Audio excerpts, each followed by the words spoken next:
Math 1, final benchmark, number 34. During a sale, a store owner offered a discount depending on how much money a customer spends.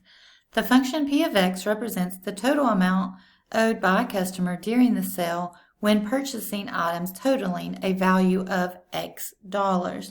So x is our domain, x is what we're looking at, and we can see that this is a piecewise function. It gives us three functions, and it depends on how much money you spend as to which discount you get.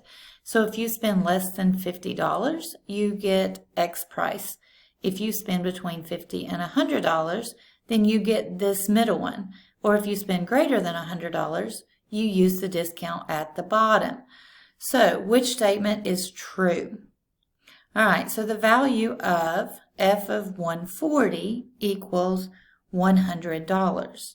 All right, so if 140 is greater than 100, so we would use the bottom function here, and all you have to do is plug it in and see if that works.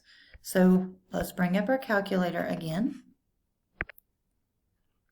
And we're going to say x is 140. This is f of x, so we're just saying let x be 140. We know we use the bottom equation because of that.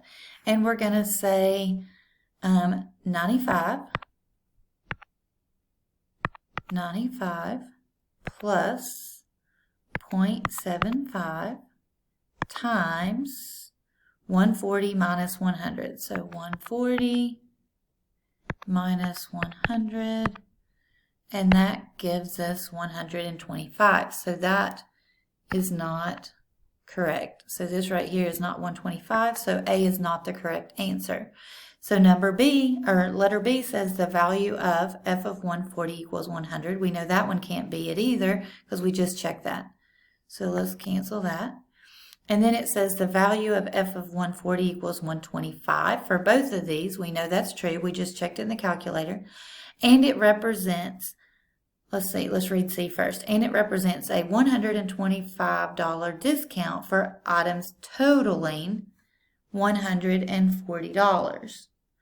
All right, let's see what D says. The value f of 140 equals 125, and it represents $125 owed by a customer during the sale when purchasing the items totaling a value of 140.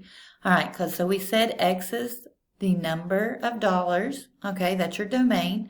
And this function tells us the price paid. Okay, so it says P of X represents the amount owed by the customer.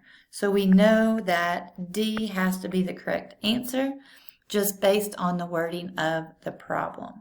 So again, we only had to use the bottom one because 140 is greater than 100. So in this case, we didn't even have to use these first two. That was just extra information. Again, this is called a piecewise function. They're not very difficult if you know what the question's asking. All right, so this is number 34. The answer to number 34 is D.